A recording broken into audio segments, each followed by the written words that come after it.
Bueno, buenas tardes a todas, buenas tardes, buenos días, buenas noches. No sé en qué momento del día irán a ver este video. La idea era subir esta misiva virtual en forma de explicación del ensayo de Octavio Paz, denominado Sor Juana Inés de la Cruz o Las trampas de la fe. Es un ensayo del año 1982, es decir, tiene ya aproximadamente 4 décadas. Algunas de ustedes me escribieron después de la clase de ayer para preguntarme si entraba el libro completo o no. Al ser bibliografía obligatoria, entra el libro completo tanto para la instancia de cursada como para la instancia final. Lo que yo les recomendé ayer son la lectura de algunos capítulos o algunas partes específicas en las que concentrarse, que a mi criterio son las principales, pero por supuesto que para la instancia de examen final entra completo, ¿sí? Entonces, si tienen la posibilidad de leerlo entero en esta ocasión, aprovechen porque no van a encontrar ninguna dificultad que sea mayor a la de su extensión. No hay dificultades de índole teórica ni de índole discursiva o sintáctica. Es una lectura muy amena y muy llevadera a mi criterio. Bien, para empezar a adentrarnos un poco en el mundo de Sor Juana Inés de la Cruz, la idea de este video es que les sea útil para leer tanto la respuesta, que es con lo que vamos a trabajar esta semana, la semana anterior y la semana que viene, también puedan leer, la idea es que también puedan contextualizar la lírica de Sor Juana a partir de este video. Si empezamos a pensar en el mundo de Sor Juana Inés de la Cruz, tenemos que hacer no solo un desplazamiento histórico, sino también un desplazamiento geográfico, es decir, nos tenemos que remontar al virreinato de la Nueva España. Es un virreinato que oficialmente se constituyó en el año 1535 y que desde el punto de vista de su organización geográfica tuvo algunas particularidades, entre las que se destaca, por ejemplo, la extensión de territorio que tenía. Si nos ponemos a pensar en términos de organización actual, ocupaba el territorio del actual México, el suroeste de Estados Unidos, ocupaba también el actual territorio de Guatemala, el actual territorio de Cuba, es decir, tenía una extensión geográfica considerable. Desde el punto de vista de su organización política, ustedes cuando se acerquen al ensayo de Paz van a notar que él insiste en esta idea de que el virreinato de la Nueva España tenía características muy especiales que lo acercaban más al estatus de reino, en su relación sobre todo con la metrópoli, que al estatus de una colonia, ¿sí? Y dentro de estas características esenciales que Octavio Paz, o diferenciales, mejor dicho, que Octavio Paz va marcando, se encuentra, en primer lugar, la organización burocrática que tenía Nueva España, es decir, él sostiene que tenía una muy compleja organización burocrática que permitía que, por ejemplo, distintos grupos sociales y distintos grupos étnicos estén regidos por diferentes normativas o por diferentes leyes, ¿sí?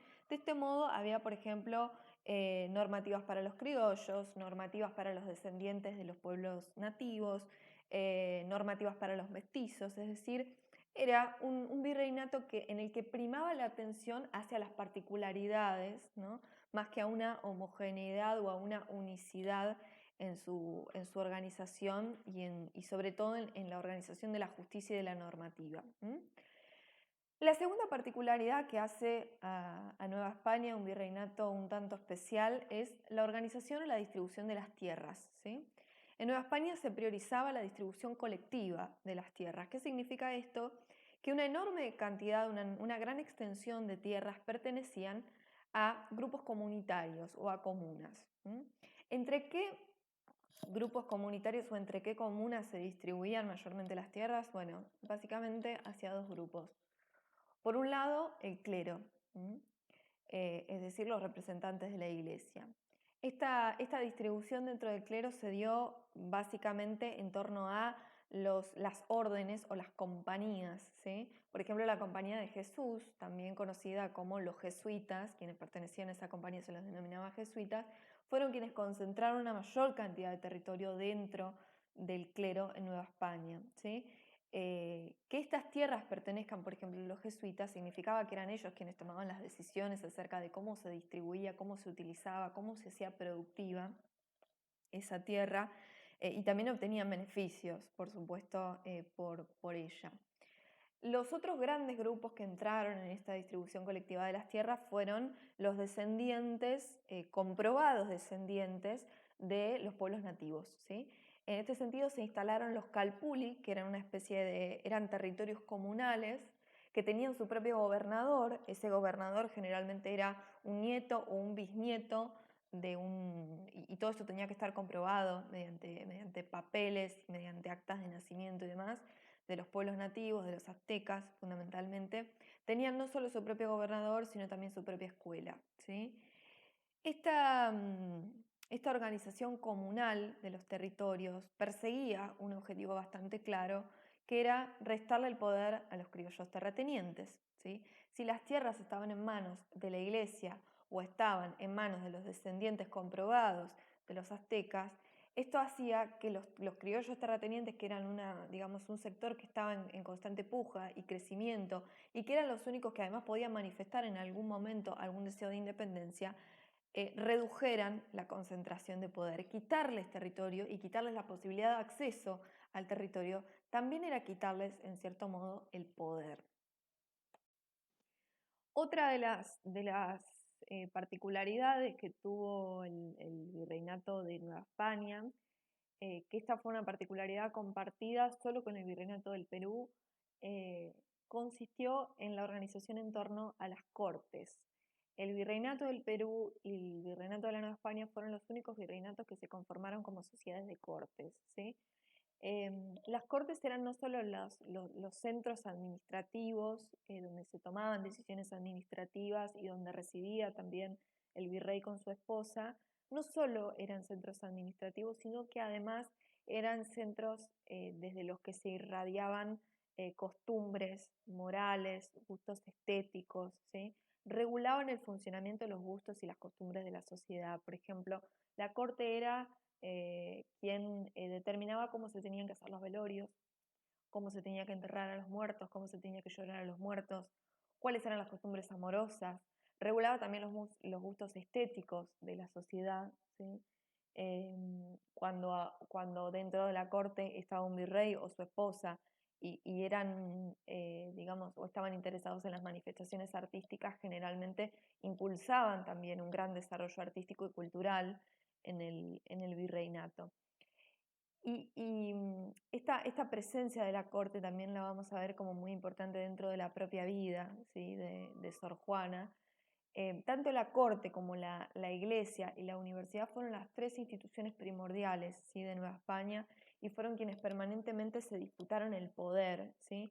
Se disputaron el poder del saber, es decir, se disputaban quién decía lo que se sabía y lo que se podía saber y lo que no en ese momento, y también se disputaron el control. En el caso de las tres instituciones no era realmente sencillo poder acceder a ninguna de ellas, sobre todo y fundamentalmente a la universidad. Había que tener cierto estatus económico, pertenecer a cierta familia y cierto estatus social para poder acceder a estas tres instituciones, pero digamos que eran las tres principales que se disputaban el poder en Nueva España. Centrándonos un poco más ya en la figura de Sor Juana Inés de la Cruz. Sor Juana Inés de la Cruz es el nombre con el que ella se da a conocer después de su ingreso al monasterio. Antes, digamos, el nombre que figura en su acta de nacimiento, Juana Ramírez de Asbaje. Realmente hay muchos claroscuros en torno a su vida, es decir, hay muchos años y muchos periodos de su vida que permanecen en la oscuridad, que permanecen entre signos de preguntas. Sabemos por los documentos que han quedado que su padre era un caballero vizcaíno que recibía como nombre Pedro Manuel de Asbaje, y su madre provenía de una familia criolla y su nombre era Isabel Ramírez. De la relación con su padre, de Juana Inés, con su padre realmente se conoce poco. Algunas teorías sostienen que nunca llegó a conocer a su padre y algunas otras que en realidad mantuvo una relación con su padre durante los primeros años de vida y después ya no volvió a verlo. Lo cierto es que es como una gran ausencia en la vida de Sor Juana. Si ustedes prestan atención a la información que figura en la respuesta, van a encontrarse con que hay una especie de lapsus o de silencio en torno a aproximadamente 10 años de su vida. Ella comienza contando la historia de su infancia, de sus primeros años de vida, y automáticamente pasa a su adolescencia, al momento en que es presentada ante el virrey y su mujer. Es decir, hay aproximadamente 10 años que faltan, ¿sí? Que son los años de su juventud. Básicamente también son los años en los que ella pasa a vivir con sus tíos, es decir, vivía con su madre en el lugar en el que había nacido, y pasa a vivir a la Ciudad de México con sus tíos. No se sabe exactamente por qué motivos su madre decide llevarla con sus tíos. El hecho es que vivió muchos años con ellos y se cree que fueron los años en que Sor Juana comenzó a entablar una relación fluida con el saber, es decir, comenzó a tomar clases de latín, comenzó a leer, comenzó a relacionarse con el conocimiento de otra manera. A los 16 años, sus tíos la presentan ante el virrey recién llegado, el nuevo virrey a la Nueva España, que era el virrey Mancera, con su mujer, Leonor, doña Leonor Carreto. Siempre que llegaba a ser la corte, una institución tan importante en el virreinato, siempre que llegaba un nuevo virrey con su familia, se generaba una gran expectativa en la ciudad, porque además llegaba con una comitiva muy grande de gente y había grandes expectativas en torno a qué nueva imagen o qué nuevos sentires le iba a impregnar al virreinato esa nueva familia. Cuando llega Mancera y cuando llega Leonor, los tíos presentan a Sor Juana a esta familia. Tampoco se sabe exactamente por qué sus tíos deciden sacársela de encima y presentarla al virrey. Algunas teorías sostienen que había costumbres de Sor Juana, por ejemplo, esto de la lectura que a ellos no les simpatizaba del todo y que querían sacarse la responsabilidad moral y también la responsabilidad económica de seguir criando a Sor Juana. Y otras posturas sostienen que frente a a la evidencia del enorme potencial artístico, cultural, académico que tenía Sor Juana, lograron ver que la única posibilidad y la única oportunidad que podían darle era presentarla ante la corte. Automáticamente cuando Sor Juana conoce a la familia Mancera, entabla una relación de amistad muy profunda con Leonor Carreto, con doña Leonor.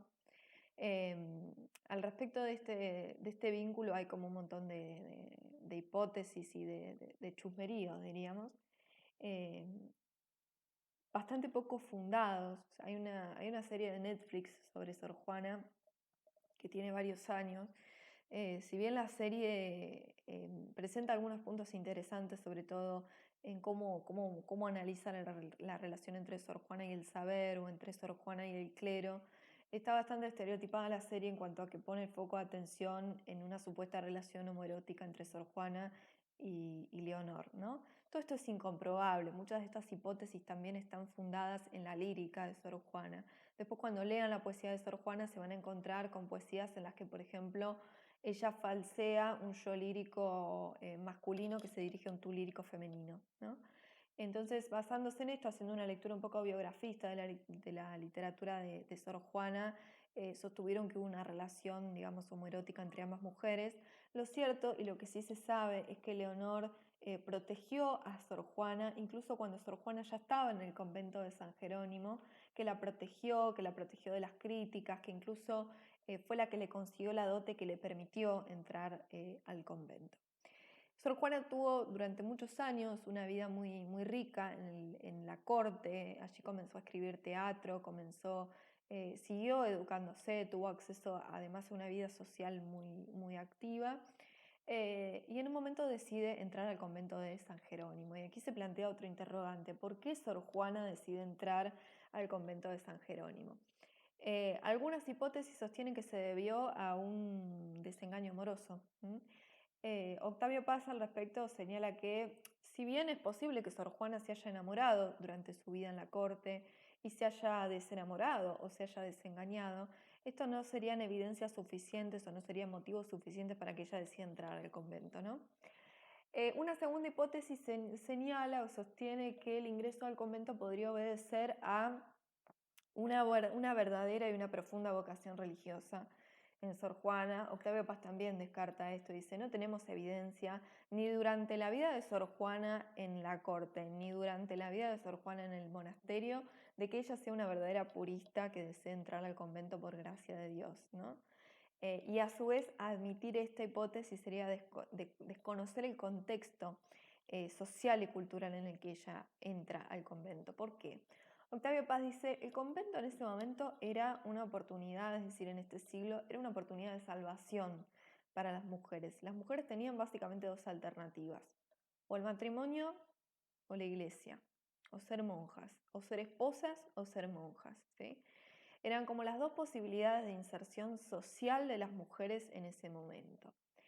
En el caso de Sor Juana, era una hija bastarda que no había conocido a su padre, o que si lo había conocido había mantenido una relación muy efímera con él, y que además era pobre, es decir, las posibilidades de casarse, entendiendo que el matrimonio en ese momento no era un matrimonio basado en el amor, sino que era un mero negocio entre dos partes, una especie de cuestión contractual entre dos partes. Las posibilidades de Sor Juana de poder casarse en esas condiciones eran muy pocas. Y además ella manifiesta que el matrimonio no le interesa. Si leemos la respuesta nos encontramos con una negación total por parte de Sor Juana al matrimonio. Entonces, digamos, la otra posibilidad, la otra alternativa era el convento, ¿sí? Que tampoco era del todo sencillo entrar al convento porque también se necesitaba una dote, también se necesitaba cierto apoyo. ¿Quién le brindó en este caso a Sor Juana la dote y los contactos necesarios para poder ingresar al convento de San Jerónimo? Su protectora, ¿sí? Leonor, la mujer del virrey. Entonces Sor Juana entra al convento porque era la posibilidad de inserción social y también era el lugar en el que estaba más cerca del saber, ¿sí? Era el lugar donde iba a poder estar tranquila para leer y donde además tenía los libros cerca. Era impensado para ella ser una soltera letrada y también era impensado ser una casada letrada. La única posibilidad y lo único que le quedaba, digamos, era ser una monja letrada. Es decir, entra al convento de San Jerónimo por una cuestión de conveniencia. No hay ni una vocación religiosa ni tampoco entra por despecho amoroso, ¿sí? Esto es central porque cuando pensamos en Sor Juana y la pensamos en carácter de monja, no tenemos que pensar en el modelo Santa Teresa, ¿sí? Sino pensar en la sociedad en la que ella se inserta y por qué se inserta en ese momento en particular. Hasta aquí entonces los aspectos biográficos de Sor Juana. Creo que fui un poco extensa, pero espero haber sido lo suficientemente clara. En la segunda parte vamos a analizar brevemente cuál es el contexto en el que se sitúa la carta, ¿sí? En el que se sitúa la respuesta a Sor Filotea de la Cruz, porque como vamos a ver es una historia bastante larga y compleja.